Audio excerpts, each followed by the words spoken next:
अखण्डमण्डलाकारं व्याप्तं येन चराचरं तत्पदं दर्शितं येन तस्मै श्रीगुरवे नमः। हरि ओम्।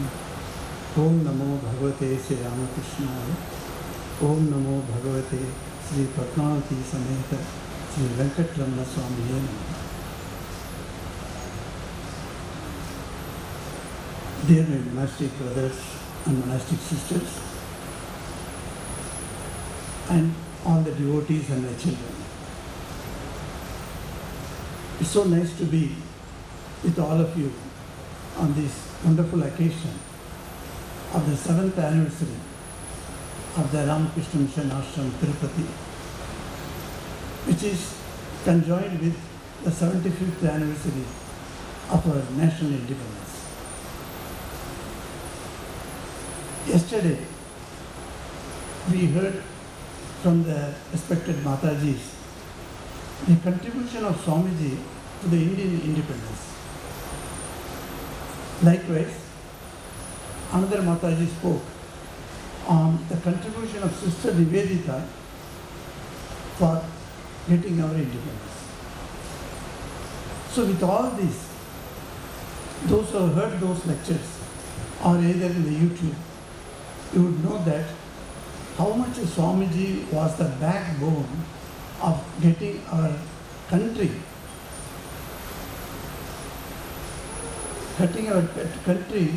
freedom from the shackles of the British rule. There are a lot of things are there, how British humiliated us, how they abused us, how they looted our property, etc., etc. There are a lot of historical facts are there. You can see that. Though some of the benefits are also from the society we have got. With all that, our biggest problem in the 18th century and 19th century, and that continues today also, is the loss of our individuality. Just now, a very beautiful speech was given by Raghunayakananda. He is in charge or director of a cultural center in Chennai, which is just opposite to the Marina Beach in Chennai. You can go there and see what a beautiful work is being done. Young men and women come there, they take training and they go a different person. That individuality is necessary for every individual. Do we have that? Just now he spoke to you that we must regain our individuality. If every individual needs to have some particular property, say, you are a good man, you are a honest man, you do not speak lies. This is the individuality of a person. I have seen some persons like one of our teachers in Chennai when I was a student, and he was exemplarily, I should say, self-sacrificed. He would never think about himself. First he would think about others, the last about himself. Such personality was there. So we will always say, oh, that teacher is very good teacher for us. Like that, everyone must have a particular individuality. Do we have that? And because our nation did not have, we lost our individuality. With that, we lost our recognition in the comity of the nations. So what is the national individuality? If each individual of the society has some individual quality, then the nation also, among the different kinds of nations, every nation must have individuality. We read in the history about the Greek civilization. You see how they had individuality. What was their individuality? Immediately the historians will say, they gave importance to the body culture. They gave importance to the external beauty. Likewise, you go to Japan. What is the individuality of the Japan country? You will see Japanese have got excellent idea or excellent practice of punctuality. One of the Japanese Prime Minister came to Bombay. At that time I was also a young student. So we all attended his lectures. So the translator was giving in English. So he was telling, I am very, very happy to see every Indian, even a rickshaw puller in India, has got a Japanese watch. So everybody clapped. And then he said, but none observe punctuality. Now you see, we all have watches, but we don't have punctuality. But the watches are created by Japanese. And we don't take pride in our own country's watch. We have got also nice watches, but then we don't take pride. And everybody, if you have a good watch, you like to show it to everyone. So you just pull your shirt every time and show to others that I say I have got a Rolex watch. So likewise, that what is our individuality we lost? So if each one creates an individuality of a character, then the nation also will have. So Swami Vivekananda was the first person to tell us that what is the characteristic quality of India. What is the ideal? So my topic is national ideals. So I want to tell you the simple difference, grammatical difference between idea and ideal. What is the difference? You can ask me. The simple difference is that idea is a thought. A thought can be of different types, but not necessarily achievable. For instance, you think, I will now fly with my hands. This is a thought. Try. You can't fly with your hands. You require an aeroplane to fly. So, an idea is an idea, but may not be achievable. But you get an idea, I am now hungry, I must go and get a nice dosa. Okay, kara dosa, I must get it. So you go and get kara dosa because that idea is achievable. But that cannot be an ideal because eating is only temporary. Today you eat nice, enjoy the dosa and it is gone. And next day comes, next day you have to require something else. So it is not an ideal. So idea can be ideal only on two conditions. Two conditions, what are they? One is it should be achievable. And second is it should be the last standard of the best. So there must be several standards for everything. So, but those are not considered as ideal. If you go to Kanchipuram and take a Kanchipuram silk sari, people say that Kanchipuram silk sari is the ideal sari. Why? Because it has got the best silk is given there. So the best of the lot is considered, that quality must be there for it to be an ideal. So now you see, idea and ideal, there is a difference. So Swamiji said, for our nation, the India's ideal, what are the ideas? He said two things. One is renunciation and another is service. If you put it in our Indian vernaculars, that is in English. English service also has got different meanings. Once I was coming from on bridge, then the driver told me that is the service road, he said. So I didn't understand what is service road, but then he explained to me. So the service has got different meanings. But so in Indian vernaculars, if you put it, then it is called Tyaga, renunciation as Tyaga and service as Seva. These two words are very clear to us because we are hearing from childhood onwards. Tyaga and Seva. Tyaga does not mean sannyasa's life, mind you. It is not sannyasa. Sannyasa includes Tyaga, but it is something different. But Tyaga is for everyone. A mother does Tyaga when she gets a baby. A father does Tyaga of different pleasures for the sake of the family. How many stories we know in our day-to-day life. Like that, Tyaga comes to some people automatically because of their Purva Janma, Kritis. So a lot of good things they have done. They have developed that trait. So this birth, even in childhood, you get Tyaga. I will tell you one story from Jharkhand. I was there for nearly 12 years. So in that Jharkhand, I used to go to different villages. And in those villages, I would inquire the elderly people, what is required there. So some villages would require no water there. So I said, okay, we shall do some boring wells in that village. So some villages, school buildings are dilapidated condition. I said, okay, Ramakrishna Mission will rebuild those buildings. Like that, several welfare activities we were doing. So everybody knows me there. So once I was going to a village to find out a place for boring well. At that time, in one of the hut house, outside, a 10-year-old girl was standing. Her name is Manju.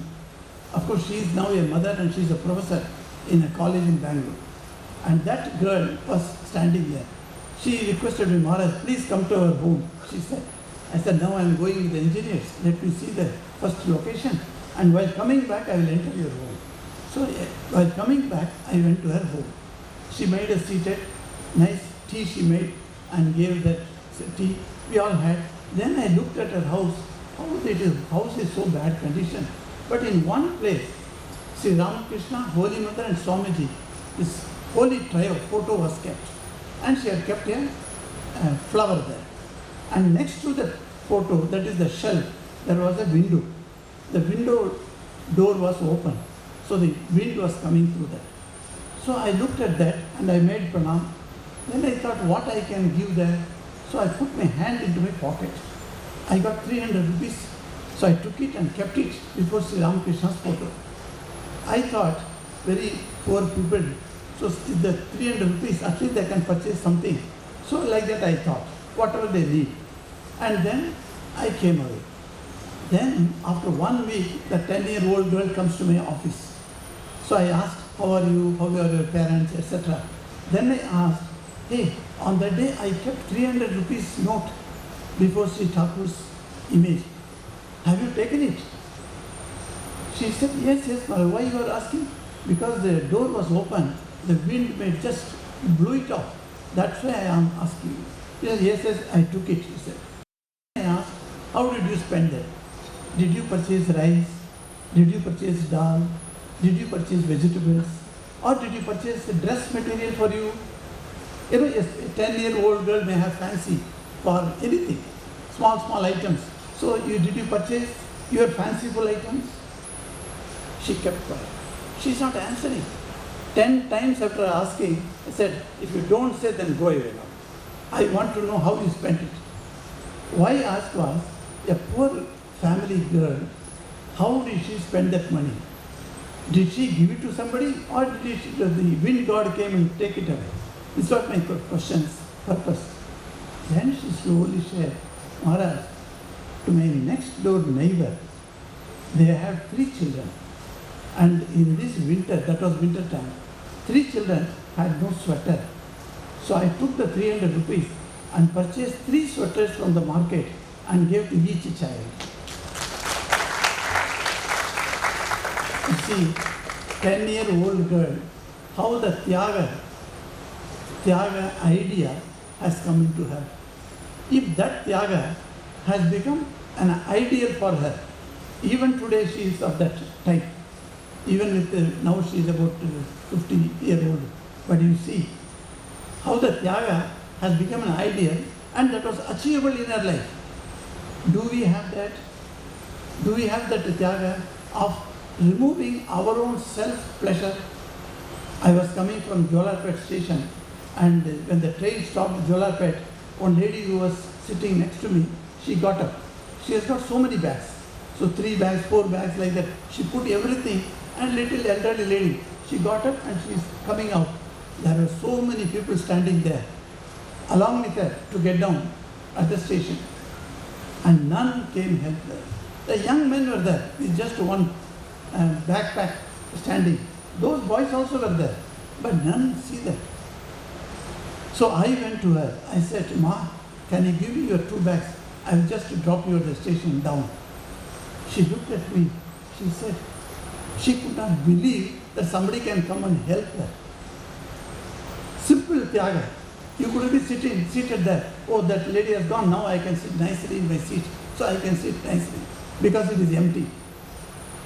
I did not feel that. This tyaga must be an ideal, says Swamiji, but it is an achievable ideal or not, you see, in your day-to-day life. Swamiji does not want in the entire nation we should become monks or Matajis. No, he did not want that.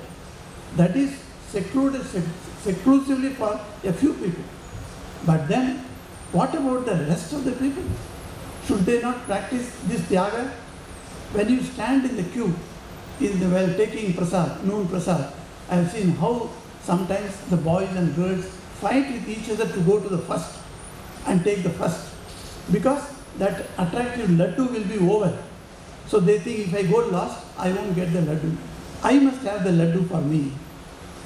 That selfishness makes you fight. But if you see, some people say, no, okay, you want to come. I have also stood many times in queues, and if anybody wants to enter, I immediately allow, okay, come. Because nobody will be deprived. What is to come to you must come to you. That is the law of karma. That is very clear. If anything I deserve and anything I should get, then I must get it. Nobody can stop it in this world. If you know the truth, then you are free. You are hurt, no worries at all. So this tyaga must come. And what about the service? I told you, this tyaga and service, which Swamiji has given us as a mantra, these two are intertwined. A tyaga without seva has got no meaning. A seva without tyaga is not possible.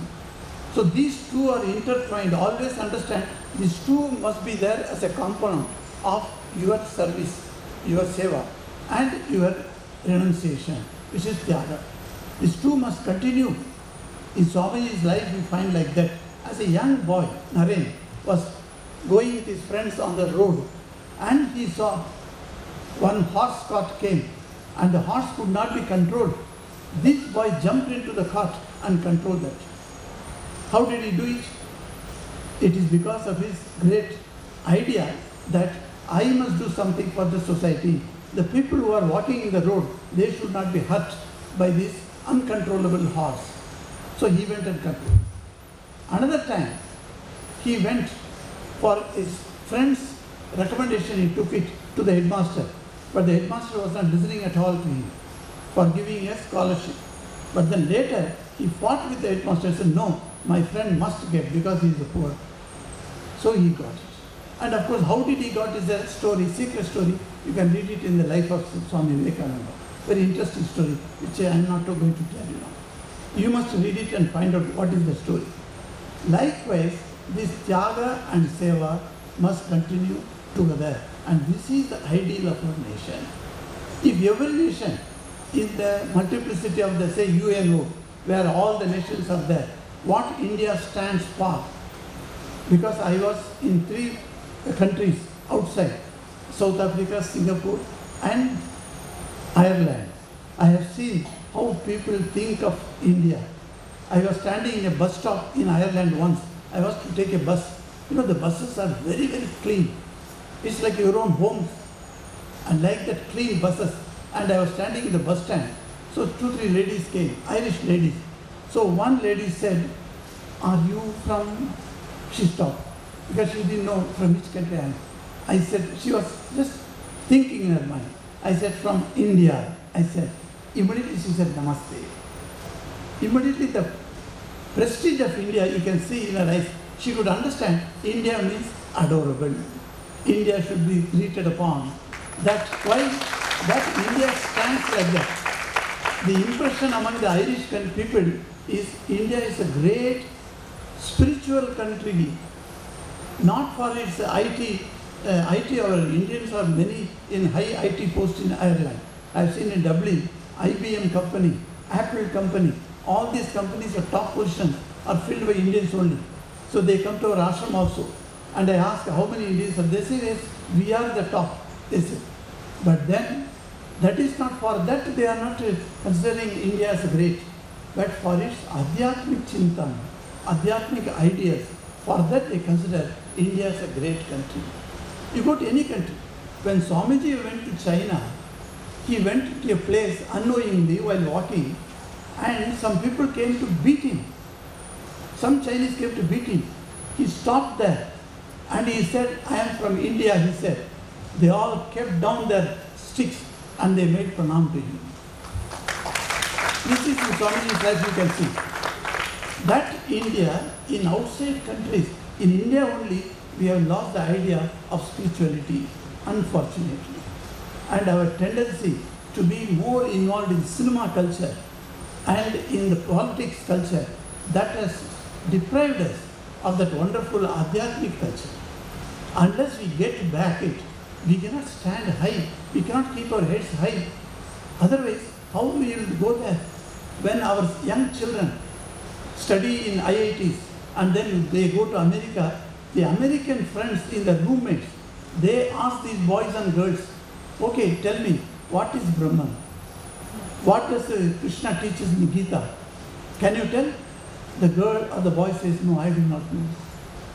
So in outside countries, we have centers, we have special classes for the children of our Indian parents. Because the parents cannot inculcate those qualities, those ideas and ideas to the children, because they themselves don't know. They have been busy with studying and mug-upping up and then writing examination, passing out, and then get a good job and then go abroad. And in abroad, people look at you from different angles. Only when you stay there, you realize, oh, they understand us with the reference to Krishna, with reference to Vivekananda, with reference to our ancient rishis. Some people ask me, Swamiji, if I come to South India, can I meet some rishis? Now what you will say to him? Do we have such rishis now? I said, come to Ramakrishna mission. You will find rishis. So the modern rishis you will find. You must have rishis. And Swamiji says every Indian should be in a rishi. The rishi ideal he gives to us, that's of course different topic. I will speak to you some other time if I get chance. So with these ideals of Tyaga and Seva, we should proceed in our life. For that, I beg the grace of Swami Vivekananda to be on all of you to take you in the right path. Om Shanti Shanti Shanti Hari Om Tat Sat Sri Ramakrishna Arpanamastu.